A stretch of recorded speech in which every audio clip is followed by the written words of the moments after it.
élaborer une philosophie d'inspection élaborée qui va être diffusée. Mais il y a l'expérience de chacun qui va renforcer cette philosophie sur le... Les requêtes liées à l'acquisition, à la fraude, à la corruption, les plaintes frivoles motivées par l'intention d'obtenir des avantages et les affaires en cours devant d'autres instances judiciaires ne seront pas examinées par le mécanisme indépendant d'inspection de la BAD.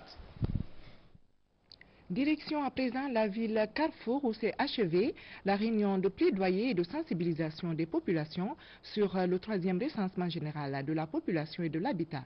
Initiée par le ministère du Plan, la rencontre avait pour objectif de fournir des informations fiables et récentes sur l'effectif de la population, sa structure et sa répartition géographique aux populations et autorités de Mamou Mamadou Patibalde Abdoulaye Diallo.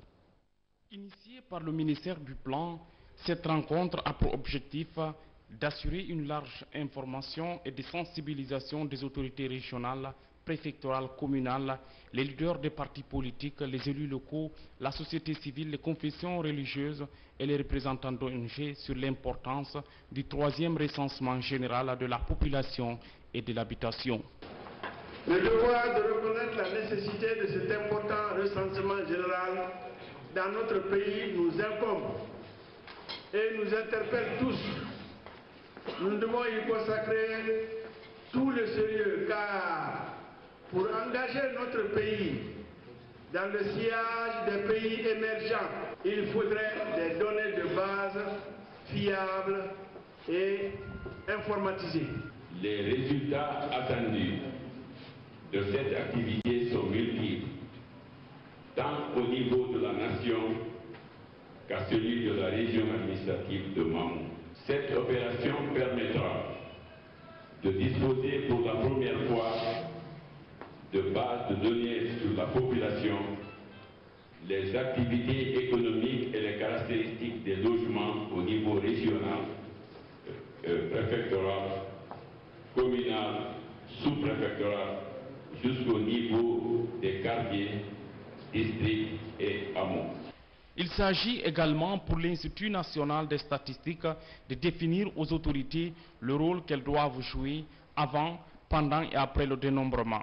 À rappeler que depuis l'accession de la Guinée à l'indépendance nationale, 2 recensements généraux de la population ont été réalisés respectivement en 1983 et 1996.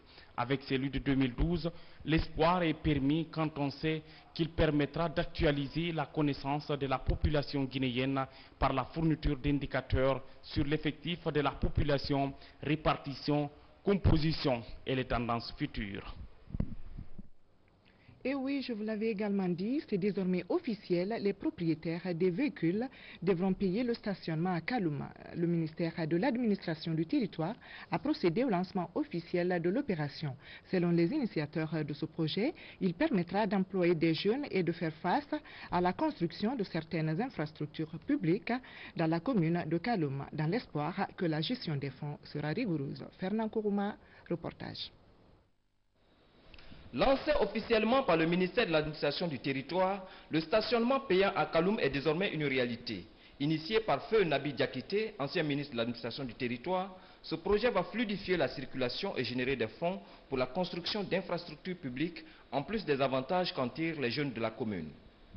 Il me paraît important de rappeler que le projet Ciel s'inscrit dans l'axe du développement économique et social participatif amorcé dans notre pays à la faveur de la libéralisation des initiatives publiques et privées et de la promotion du développement communautaire de la collectivité locale. L'idéal pour de nombreuses personnes serait que ce projet s'étende aux autres communes de la capitale. Quant aux partenaires au développement, ils entendent soutenir ce projet.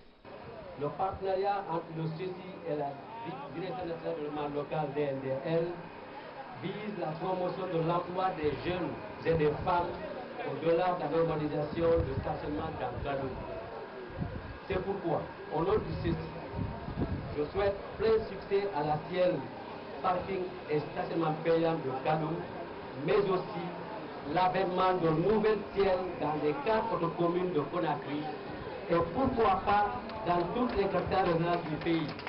Le directeur national du développement local vient de rappeler dans son allocution les objectifs des ciels dont le processus de promotion a commencé depuis 2008 dans l'optique du développement économique communautaire à l'instar des CEDEC de la ville de Montréal au Canada.